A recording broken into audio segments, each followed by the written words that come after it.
So there is deficit liquidity. Okay, what is the third stage? People have less money in their hands to spend.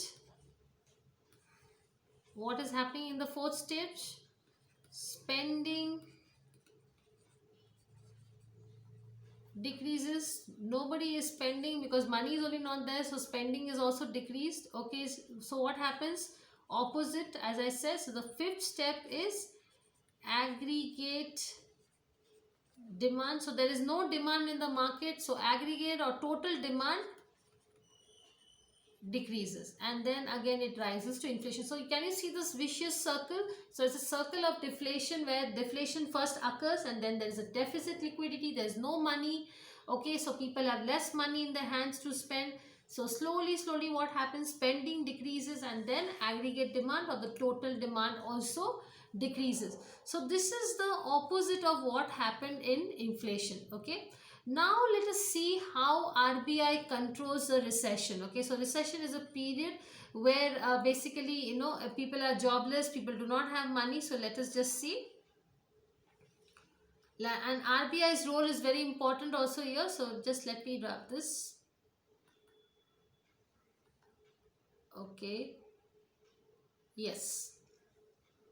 So my question will be,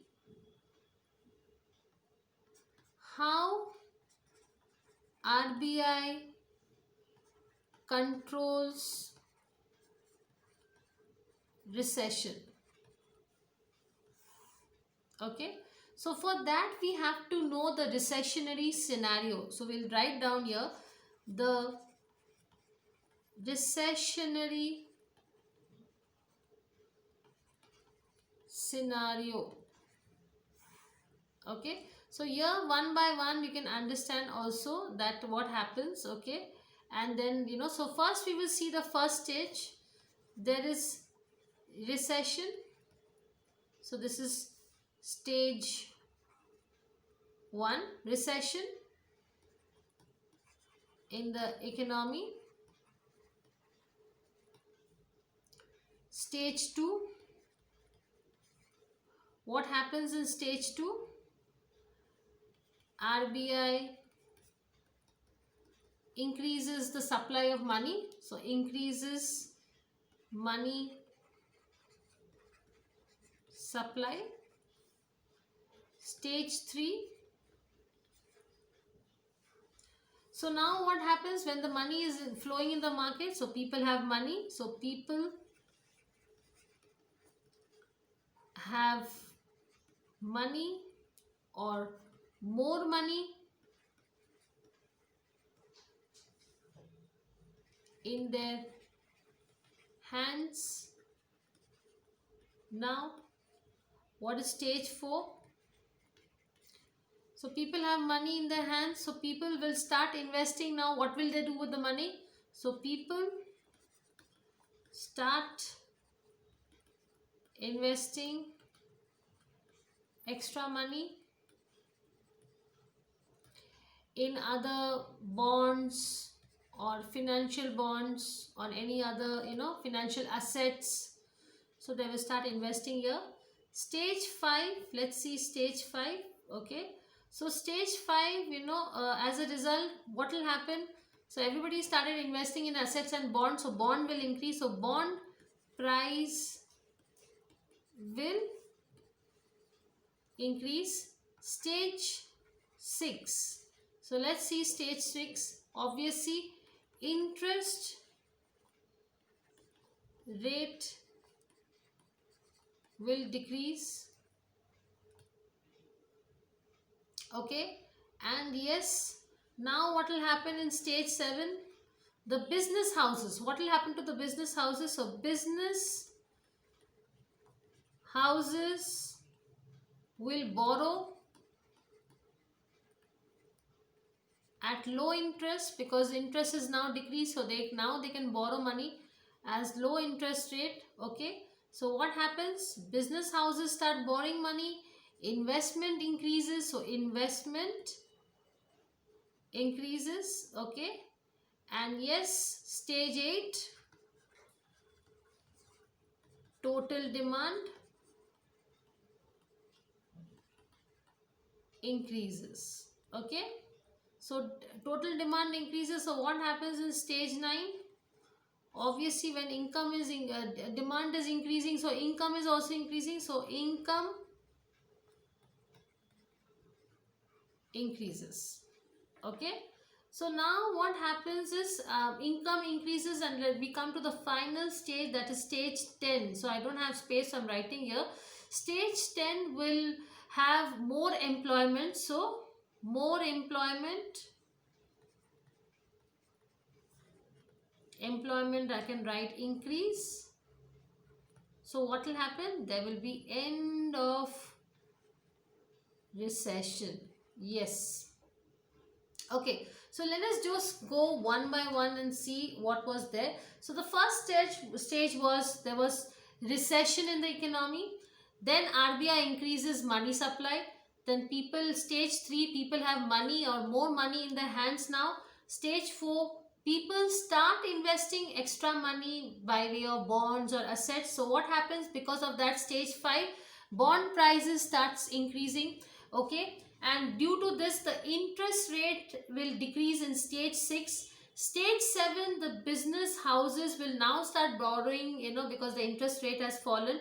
So what will happen is investment will increase, and they will build up more and more business houses or more and more companies. Okay, so the total demand, because now businesses have lot of money, they have invested a lot, so they will start producing, and that is why the demand of goods will also increase. So total demand also increases. Stage 9, now when the demands are increasing, people are also buying their products, so income also increases. Since income increase, they want to expand more in the market, and thereby what happens? Employment also increases, because they want to hire more and more people for excess profit and production. And that is the way the end of recession takes place. So this is the way the RBI controls the reception. So I hope you have understood this. Okay, because this is a very, very important cycle, and it's a vicious circle, because if anything happens wrong, again you go to back to square one, that is from stage 9 to stage 1. Okay, so now we will go with the next term, very interesting phenomena. So we'll talk about that also. The relationship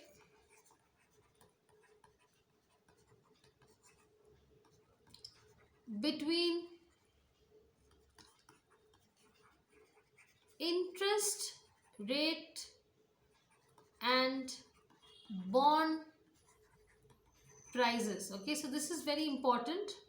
Okay, so now you have to remember this: the bond price and interest rate always have an inverse. Inverse means opposite relationship with each other. So this is very important, okay, because that is what is there. So let me just explain to you with the help of a drawing. So yes, I will do the drawing so that it understands better. Okay, so here it is, interest rate increase. So what happens? Yes, bond price decrease. Okay, so this is very important. Now say for example, the face value of say a year, in 1 year, bond of 1000 rupees purchase at 10% interest in 2016 will give 100 in return, and its face value in 2000 will be 1100. Okay, so let me write here, you can understand. So say, and 1 year bond of 1000 purchased at 10%. Okay, interest in 2016 will give 100 in return, and its face value. So what is the face value, the total value? What is the exact value? In 2017 will be 1100. So right now, currently, if you see 2016, it was 1000 rupees, but 10,000 interest it has been given, and that is why right now, if I tell you what is the face value, so it is 1100 because 10% of increase. Okay. Now, suppose, now imagine, okay, now if due to some reason, so due to some reason, okay, interest rate increases to 20%, okay. So a new bond suppose a new bond, okay, 1000 rupees, okay. So the interest rate will give 200, okay. So how much will it be? Something like 1200. Now suppose, let me wrap this. Suppose if someone wants to sell the old bond, okay, and which only provides 100 in return. As I told you, remember 10% interest, okay. So what will be its price? Okay, so that we have to calculate. So let me just rub this, as I said.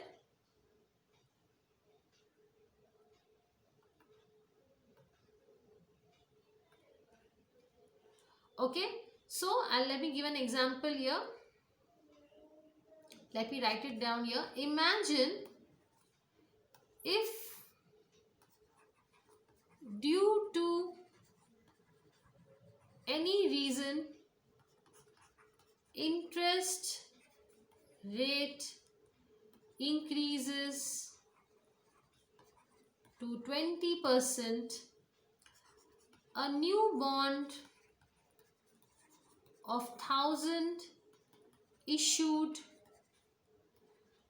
at a new interest rate will give 200 in return.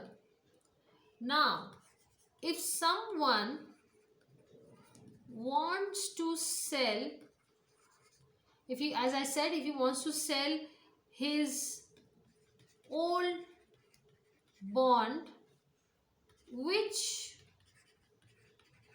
only provides 100 in return, at what price will it be sold? So what is your answer? Because now you have the old bond, you have the new bond also. So surely not 1000 rupees, okay, because any bond at 500 now, because initially before it was 10% interest, but now 20% interest rate is become, it's increased to double times. So any bond at 500 can also give you 1000 rupees. Yes, because let me write here, because any bond of 500 at 20% interest rate will give same amount of 1000 rupees. So it is no use to sell the old, okay, at which you had purchased the old bond of 10%, that is also giving 1000 rupees. Now you are buying any new bond of 500 rupees because the interest rate has increased to 20%. So now also you are getting the same 100 rupees, okay. So therefore, what happens? The old bond price will decrease. So therefore, the price of old bond will fall to 500 because now the value has decreased. See, the old bond was giving you 1000 rupees was the old bond, okay. Why it will decrease? I'll tell you why. Let me just rub this because I don't have space, so just let me clear this. Okay.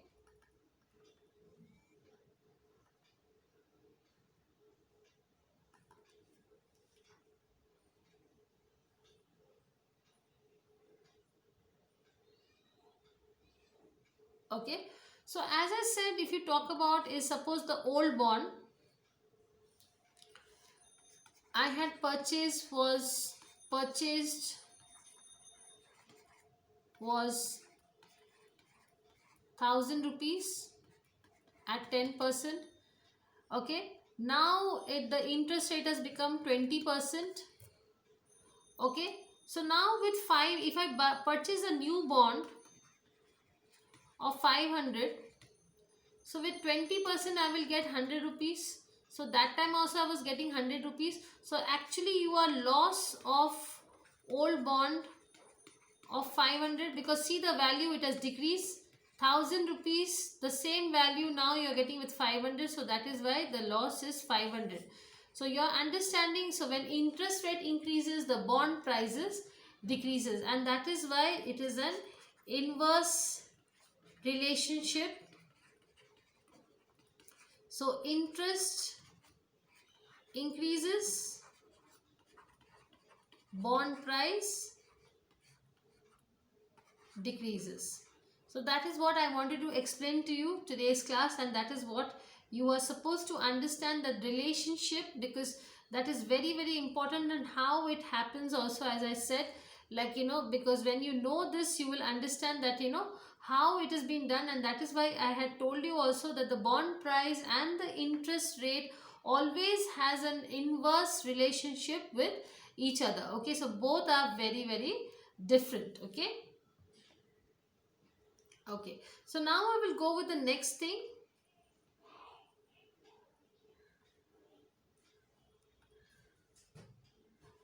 Okay,